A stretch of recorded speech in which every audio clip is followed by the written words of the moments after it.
여러분 안녕하십니까? 일요일 밤 여수 MBC 뉴스데스크입니다. 어제 하루 동안 전남 동북권에서는 500명의 코로나19 신규 확진자가 발생했습니다.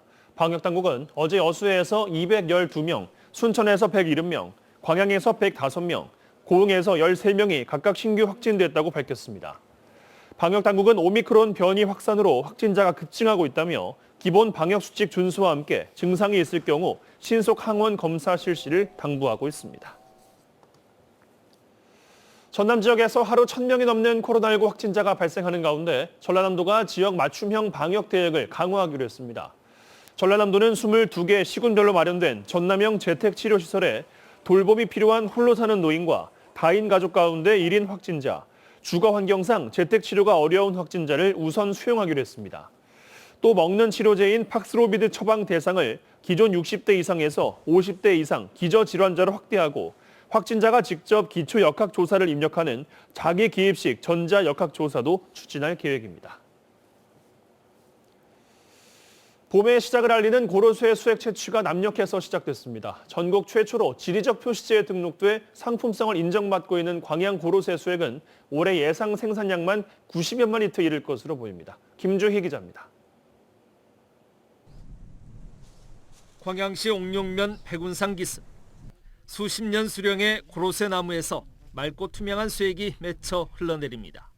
광양 백운산 일원 1,680여 헥타르 면적에 산재한 고로쇠 나무 군락지에서 수액 채취가 지난달 20일부터 본격적으로 시작됐습니다.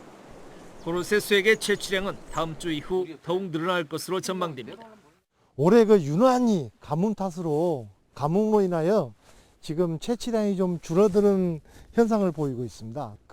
다음 주에 아마 비가 오고 난 후에 날씨가 한번 추워지면은 정상적으로 회복되지 않을까 싶습니다. 올해 광양정 내 830여 농가가 채취 생산하게 될 고로쇠 수액은 90여만 리터에 이를 것으로 전망됩니다. 겨울철 농가 소득만도 30억여 원으로 추정됩니다. 광양 고로쇠는 전국 처음으로 지리적 표시제에 등록돼 우수한 상품성과 품질을 인정받고 있습니다. 특히 국가 중요 농업유산으로 지정을 위한 절차도 진행되고 있습니다. 광양 고로쇠 약수는 현대화, 자동화된 시설까지 갖춘 정제장에서 0.5에서 4.5리터까지 소포장으로 생산되면서 전국 소비자들로부터 각광을 받고 있습니다. 예전에는 대형 포장 용기를 사용해 왔는데요. 요즘 소비자분들께서는 좀 작은 포장재를 좀 원하십니다. 그래서 1.5리터라든지 또 0.5리터 포장재를 사용해서 판매를 하니 판매도 많아지고 소비자들도 좋아하고 있습니다. 입춘을 지나 봄의 문턱에 들어선 시기. 호남정맥의 끝자락 백운산 일원에서는 봄의 기운을 전하는 고로쇠 수액 채취로 활기가 넘치고 있습니다. MBC 뉴스 김주입니다. 전남의 농촌학교로 유학을 오는 학생들이 점점 늘고 있습니다. 폐교 위기를 맞았던 농촌학교들은 이제는 반을 늘리기까지 하고 있습니다. 김한수 기자가 취재했습니다. 학생과 학부모들이 해남의 한 초등학교 강당에 모였습니다.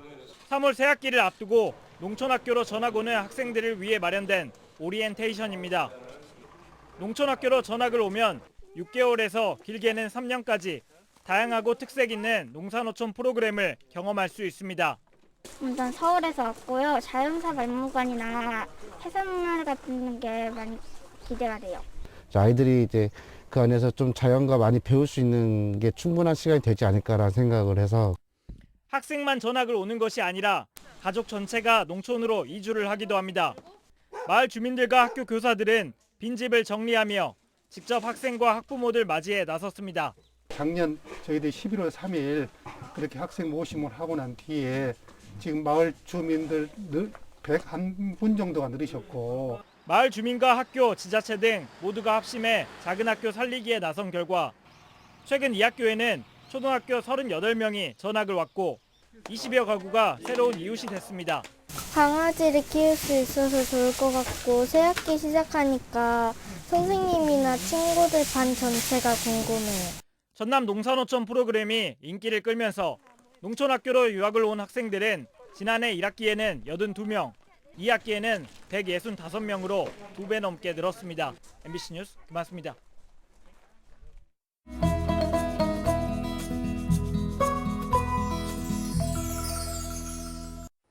여수 MBC AI 내일의 날씨입니다. 오늘 전남 동부 지역은 대체로 구름 많은 가운데 눈 날리는 곳이 있었는데요. 내일 전남 동부 지역은 구름 많은 날씨를 보이겠습니다. 내일도 영하권 추위가 이어지겠습니다. 여수가 영하 2에서 5도, 순천과 광양 영하 3에서 7도, 고흥은 영하 4에서 5도의 기온 분포를 보이겠습니다. 내일 광주는 영하 3에서 5도, 목포는 영하 3에서 2도를 보이겠습니다. 내일 남해서부 해상은 구름이 많겠습니다. 파도는 남해서부 앞바다에서 0.5에서 1.5m, 먼바다에서 0.5에서 2m로 일겠습니다. 당분간 아침 추위는 이어지겠습니다. 한낮에는 기온이 많이 올라 비교적 포근한 날씨 보이겠는데요. 일교차가 큰 만큼 아침 저녁으로 따뜻하게 입으셔야겠습니다. 지금까지 AI 날씨였습니다. 여수시의회가 항만공사 주도의 박람회장 공공개발을 위한 관련 법 개정 촉구 결의안을 채택했습니다.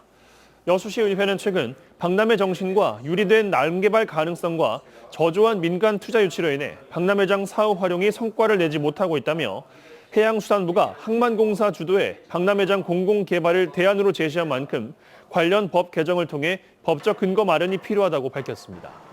시의회는 특히 인근 지역의 반발로 인해 국회 일정이 지연돼 안타깝다며 남해안 남중권의 미래 비전을 실현할 수 있도록 국회와 정부가 조속히 관련 법을 개정해 항만공사 주도로 공공개발할 것을 촉구했습니다.